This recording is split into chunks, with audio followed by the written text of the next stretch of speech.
So about 3.5 years ago, I had my first child. I've mentioned I have 2 girls and a little boy coming.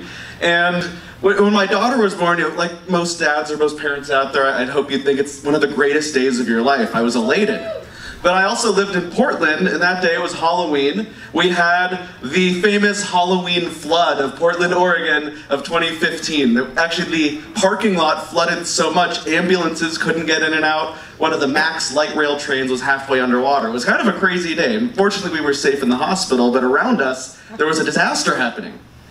So December 6, 2017, another one of the greatest days of my life. That's the day my little girl Mila was born. But that wasn't a typical day in California, because 2 nights before what was at that point the largest wildfire in California history was burning on my street. Actually, 6 homes burned down on my block. We were evacuated, and then my wife went into labor.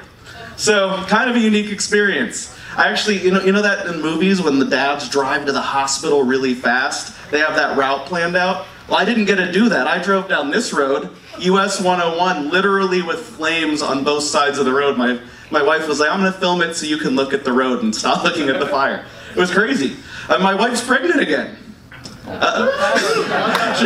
We have baby number 3 due in November. This picture's about a month ago. We were hanging out in Aspen with her family.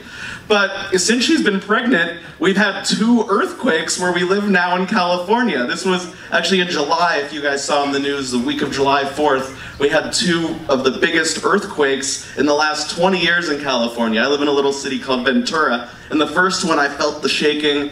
The next day, actually, because I'm a travel hacker, I hopped on a free flight to New Jersey, of all places, for my friend's wedding, and I wasn't there. My wife texted me, we're having an earthquake, and I called her. I said, what, you just had an earthquake? She's like, no, having an earthquake, and I stayed on the phone with her. It was crazy.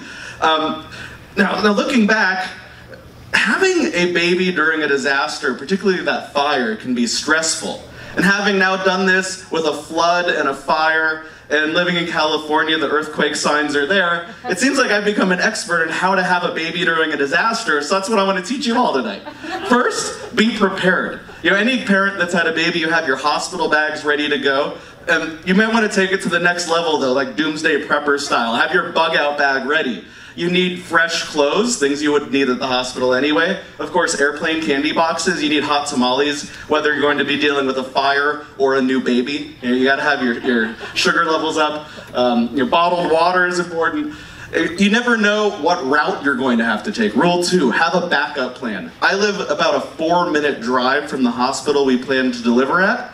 It ended up, I had to drive there from my in-laws' house about a half hour away. So I drove about 95 miles an hour down 101 because all the police were busy dealing with a fire. Know every route to that hospital. Because 101 closed, if 101 had closed, I might have had to go another way around. You need a backup plan just in case that road breaks or burns or something.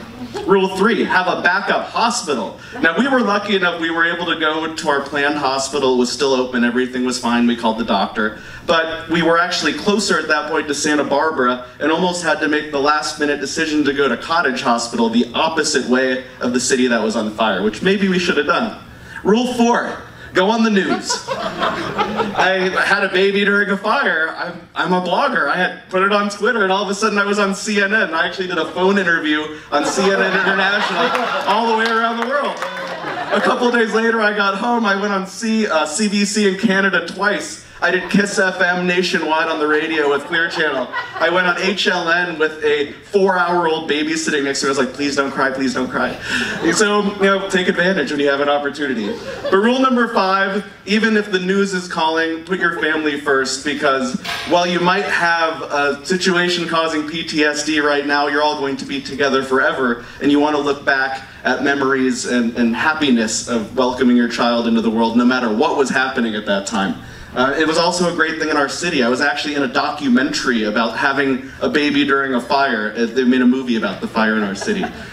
Just so you guys know, we do have baby 3 on the way, but then we're done. I figure earthquake, I don't know what would be next. I don't want to bring any asteroids, meteors, anything like that towards us. So to keep the world safe, the Rosenberg family will stop after 3 kids. So that's how you have a baby during a disaster. Thank you so much, everyone. You can connect with me on Twitter, YouTube, or my website at personalprofitability.com. Thank you so much. We did it! Thank you, that was Ignite CardCon!